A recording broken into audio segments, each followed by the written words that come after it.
तो hello guys, आशा करता हूँ उम्मीद करता हूँ सब लोग अच्छे होंगे। आज हम पहुँचे थे गोविंदपुर में। बहुत शिकायत आ रही थी कि जल भराव बहुत हो रहा है और अचानक से पानी आ चुका है क्योंकि बाढ़ टूट चुका है बांध, और यहाँ पर फसल भी बहुत नुकसान हो चुका है। और आपको दिखाएंगे कितना पानी आ रहा है यहाँ पर। ये देख सकते हैं आप, गांव वाले बहुत परेशान हैं यहाँ पर क्योंकि गन्ने का भी नुकसान हो चुका है। मैं सरकार से कहना चाहता हूँ कि इसका मुआवजा देने का कृपया करे, इनको मुआवजा दे। और देख सकते हैं पानी में को जा रहे हैं, बहुत परेशानी बहुत दिक्कत हो रही है इनको। और देख सकते हैं कितना पानी हो रहा है, गोडो गोडो पानी हो रहा है। ये पानी बहुत कम हो चुका है क्योंकि यहाँ पर पानी इतना पानी था बहुत ज़्यादा। देख सकते हैं जैसे आपको पेड़ को दिखा रहा हूँ, पेड़ पे निशान हो रहा है पानी का। जैसे आपको बताया जा रहा है, गांव वाले बता रहे हैं कि यहाँ पर एक सुबह मगरमच्छ भी था और मगरमच्छ को वन विभाग के द्वारा उसको छोड़ा गया है, वो ले चुके हैं, यहाँ से ले जा चुके हैं। कि किस प्रकार से लगातार बारिश पड़ रही है, उस प्रकार से जल स्तर का माप लगातार बढ़ता जा रहा है। और ये किसान का ही जिगरा होता है जो इतना नुकसान झेल पाता है, जो इतना नुकसान का सामना कर पाता है।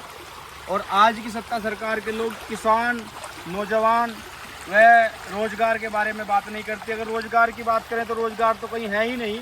अगर किसान अपनी मेहनत मजदूरी से, अपने काम से, अपनी खेत की फसल को अपनी मेहनत से सींचता है तो कहीं ना कहीं प्रकृति भी उसके साथ में बहुत ज़्यादा उसके साथ में कहीं ना कहीं देखने को मिलता है, नुकसान कर देती है। तो प्रकृति के हिसाब से भी आप देखिए कि किस प्रकार से लगातार बारिश पड़ रही है, जल भराव हो रहा है।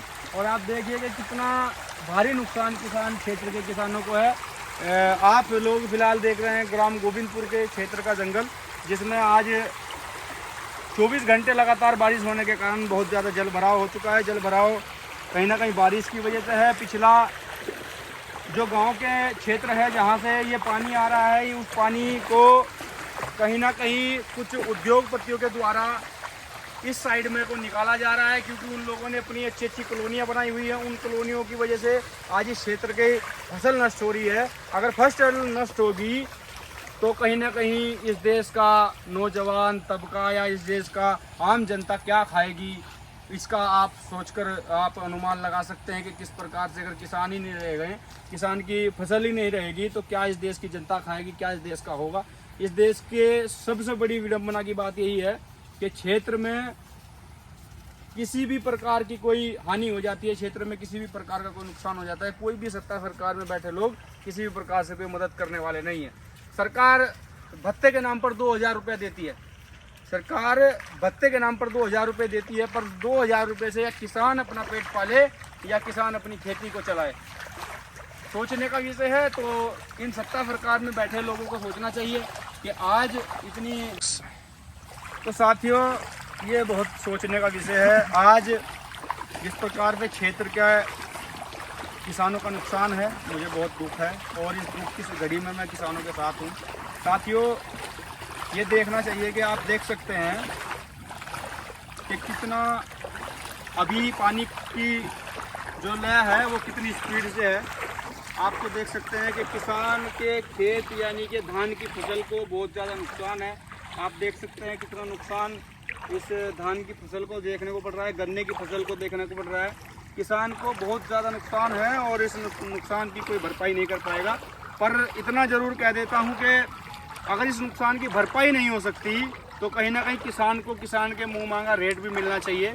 जब हर उद्योगपति अपनी पानी की बोतल तक का रेट निर्धारित करता है तो किसान अपनी फसल का रेट निर्धारित क्यों नहीं कर सकता, ये बहुत बड़ा सोचने का विषय है। अगर किसान अपनी देश के किसानी करना छोड़ दे तो क्या इस देश की जनता खाएगी, ये सोच के देखिए। उद्योगपति की पानी की बोतल का भी अगर 20 रुपया रेट रखा गया है तो 20 ही रुपये की बिकेगी, क्योंकि वो उद्योगपति हैं। अगर किसान के गन्ने का भाव दर गिरा सकते हैं पर बढ़ाने की बजाय गिरा सकते हैं, बढ़ाते रहते हैं। ये अगर बढ़ाएंगे तो 2 रुपया 4 रुपया बढ़ाते हैं गन्ने का रेट। कहीं ना कहीं ये बहुत बड़ा सोचने का विषय है कि देश की जो मजबूत रीढ़ की हड्डी है देश का किसान, वही आज इन आम सरकारों के लोगों से कहीं ना कहीं खुश नहीं है। और ये सोचने का विषय है साथियों। देखना जिस प्रकार से जल स्तर का माप बढ़ता जा रहा है, कहीं ना कहीं ऐसा ना हो कि गांव के लोगों को भी इसकी हानि उठानी पड़े, गांव के लोगों को भी यहाँ से अपना देखना पड़े कि गांव में कोई हानि ना हो, किसी की जान ना जाए। तो साथियों ये बहुत सोचने का विषय है। इसमें देख करके आप जितने भी मेरे साथी आज मेरे गांव में पहुंचे, आपका बहुत बहुत धन्यवाद साथियों। राहुल भाई मेरे साथ हैं, विकास भाई मेरे साथ हैं, अजय भाई मेरे साथ हैं। तो आप साथियों का बहुत बहुत धन्यवाद कि आपने इस दुख की घड़ी में मेरा साथ दिया, मेरे साथ मेरे पास पहुँचे। आपका बहुत बहुत धन्यवाद, आभार। बस साथियों बस इतना ही कहना चाहता हूँ कि ऐसी निकम्मी सरकारों को, ऐसे निकम्मे लोगों को बदलना चाहिए। जितने भी भाई मेरे पेज को देख रहे हैं सभी साथी लाइक और सपोर्ट ज़रूर करें और कमेंट में बताएं कि ये अच्छा है क्या गलत है।